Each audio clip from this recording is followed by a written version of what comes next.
ইসলামের মৌখিক সাক্ষ্যদান। মুখে মুখের সাক্ষ্যদান বলতে বোঝায় নবী আলাইহিসসালামের মাধ্যমে মানুষের কাছে যে সত্য এসে পৌঁছেছে, বক্তৃতা ও লেখনের মাধ্যমে দুনিয়ার সামনে তাকে তুলে ধরা,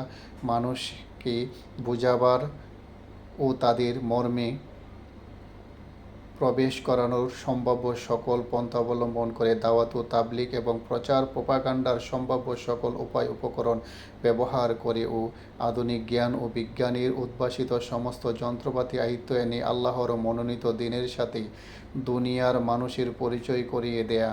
পরন্তু মানুষের চিন্তায়, বিশ্বাসে, নৈতিকতা, তাহজিব, তামাদ্দুনে, সামাজিক রীতিনীতি, রুজি রোজগারে, লেনদেন ও আইন আদালতে, রাজনৈতিক ও রাষ্ট্রীয় ব্যবস্থায় এবং মানবীয় বিষয়াদি অন্যান্য সকল দিক ও বিভাগের জন্য এই পেশাকৃত শিক্ষাকে অত্যন্ত খোলাখুলিভাবে বিবৃত করা, যুক্তি প্রমাণের দ্বারা তার সত্যতার প্রমাণ করা এবং এর বিপরীত যত মতাদর্শ বর্তমান রয়েছে যুক্তিপূর্ণ সমালোচনার মাধ্যমে তার দুষ্টুটি নির্দেশ করা, কিন্তু যেই পর্যন্ত না গোটা মুসলিম জাতির মানুষকে হেদায়েতের পথ দেখানোর জন্য নবীদের ন্যায় চিন্তা ভাবনা করবে, সেই পর্যন্ত এই মৌখিক সাক্ষ্যদানের দায়িত্ব পুরোপুরি আদায় হতে পারে না। কর্তব্য পালন করতে হলে এই কাজটিকে আমাদের সামগ্রিক চেষ্টা, সাধনা ও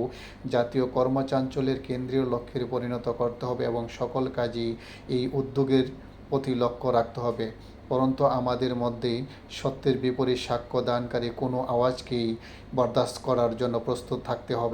থাকা যাবে না।